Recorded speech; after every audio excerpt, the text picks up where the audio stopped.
مفتی صاحب نوید عباسی صاحب، ایک بڑا امپورٹنٹ سوال، چونکہ میں بیچ میں رینڈم کچھ الگ الگ باتیں بھی، جیسے میں نے شاہ صاحب سے بھی سوال پوچھا، یہ تو حاضری لازم تھی تو اس وجہ سے میں اس طرف چلا گیا.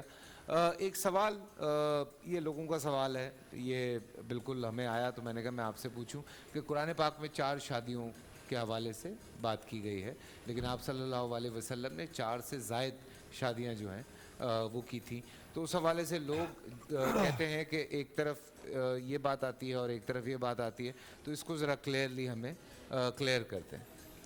ایک تو یہ عرض کرنی تھی کہ ایک دن نہانے کا بڑا فائدہ ہوتا ہے. کیوں؟ پہلے باری مل جاتی ہے، سبحان اللہ، پروٹوکول بھی ملتا ہے. یار طبیعت صبح گڑبڑ ہو گئی تھی اس وجہ سے، نہیں میں یاری میں یہی چلتا رہتا ہے. میں مفتی صاحب کی بات نہیں کر رہا، میں فضل سبحان صاحب بھی نہیں ہوتے تو پروٹوکول میں فضل بھائی آپ کا تھینک یو کرنا چاہ رہا ہوں. آپ کی ٹیم یہاں پر آئی تھی، انہوں نے اڈاپٹ کی ہے فیملی.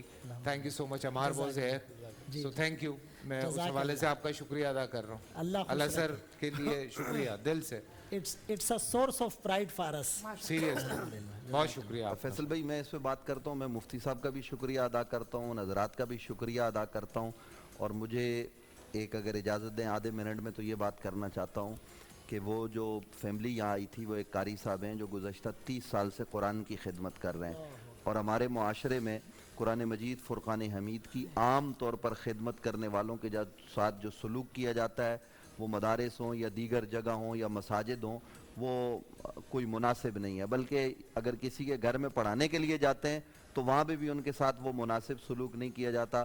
تو خدا کا واسطہ دے کر التجا کرتا ہوں، ماہ رمضان المبارک ہے، آپ ان حفاظ کا، ان قاری حضرات کا خیال کر لیں، اس لیے کہ یہ بہت ضروری ہے. قبلہ اس وقت اگر کچھ بھی نہیں کرتے نا تو آپ عید کے دن ایک مسجد میں 1000 آدمی نماز پڑھتا ہے نا، تو 1000 میں سے چلو 500 تو کچھ بھی نہیں دے گا، تو 500 بھی اگر 500 روپے دینا تو مولوی صاحب جو وہاں پہ ایک حافظ صاحب ہیں ان کے 2.5 لاکھ روپے بن سکتے ہیں. تو اگر کوئی توجہ کرے تو یہ بہت بڑی بات ہے. ہم مفتی فضل سبحان صاحب کا، ان کی ٹیم کا شکریہ ادا کرتے ہیں کہ انہوں نے اس طریقے سے کیا، اور یہ ہم سب کو کرنا چاہیے. اللہ تعالیٰ سب کو جزائے خیر دے. آتے ہیں آپ کے سوال کی جانب. دیکھیے کچھ چیزیں خاص ہوتی ہیں انبیاء کے لیے اور وہ چیزیں عام لوگوں کے لیے نہیں ہوتی. یہ بڑی اہم ترین بات ہے. وہ جو قرآن مجید فرقان حمید نے حکم دیا ہے نا، جو عام طور پر لوگ اس کو بطور مذاق استعمال کر لیتے ہیں، اور کچھ علماء کرام کا بھی قصور ہے کہ وہ صرف شادیوں پر ہی بات کرتے رہتے ہیں. اس سے بھی یہ شادی ایک شرعی حکم ہے اور اس کو مذاق کا ذریعہ نہیں بنانا چاہیے. نبی اکرم صلی اللہ علیہ وآلہ وسلم کا معاملہ اور امت کا معاملہ، مسلمان کا معاملہ یکسر مختلف ہے. یہ حکم جو قرآن نے ہمیں دیا نا، مثنا و ثلاثہ و رباع، کہ 2 کرو، 3 کرو، 4 کرو، اور اگر عدل نہیں کر سکتے تو ہمیں پھر یہ حکم ہے کہ ہم 1 کریں، 2 کی طرف بھی نہ بڑھیں. آپ عدل کر سکتے ہیں، اللہ نے وسعت دیا تو کریں. لیکن نبی اکرم صلی اللہ علیہ وآلہ وسلم کا معاملہ یا انبیاء کا معاملہ یہ مختلف ہے. انبیاء کے معاملات اللہ رب العالمین نے ایسے رکھے ہیں کہ وہ انبیاء کے خاصے ہوتے ہیں. یعنی اللہ کا جو نبی ہے وہ ایک عمل کر رہا ہے. مثال کے طور پر میں عرض کر رہا ہوں، نبی علیہ السلام نے صوم وصال رکھا تو صحابہ نے بھی وہ عمل شروع کر دیا.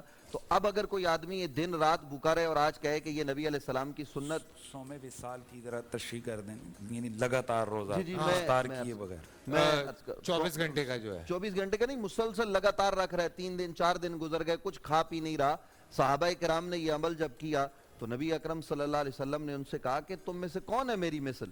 اور پھر خود ہی فرمایا میری مثل کوئی نہیں ہے، کہ تم میری طرح نہیں کر سکتے، مجھے میرا رب کھلاتا اور پلاتا ہے. تو یہ جو مستشرقین نے کچھ باتیں کی ہیں، آپ دیکھیے کہ شادی کی زیادہ تمنا خواہش کب ہوتی ہے؟ اگر اس حساب سے دیکھیں 25 برس، 30 برس، 20 برس یہ شادی کی عمر ہے، زیادہ سے زیادہ 40 برس. اور ہم جس معاشرے میں رہتے ہیں بندہ 45 کا ہو جائے تو ویسے ہی شادی نہیں کرتا. نبی اکرم، رات کو بھی علماء کرام نے یہ بات کی کہ نبی اکرم صلی اللہ علیہ وآلہ وسلم نے جو نکاح فرمائے ہیں وہ نکاح نبی علیہ السلام نے سیدہ خدیجہ کے وصال کے بعد کیے ہیں، اور وہ زیادہ تر تو مدینہ منورہ میں ہوئے. تو اب میں یہ عرض کرنا چاہتا ہوں وہ نکاح کیوں ہوئے، اس کی حکمت کیا ہے. دیکھیے نبی علیہ السلام نے صرف ایک کنواری خاتون سے نکاح کیا، وہ جناب سیدہ عائشہ ہیں. اس کے علاوہ کوئی بیوہ ہیں، کوئی طلاق یافتہ ہیں، نبی علیہ السلام نے ان سے نکاح کیا.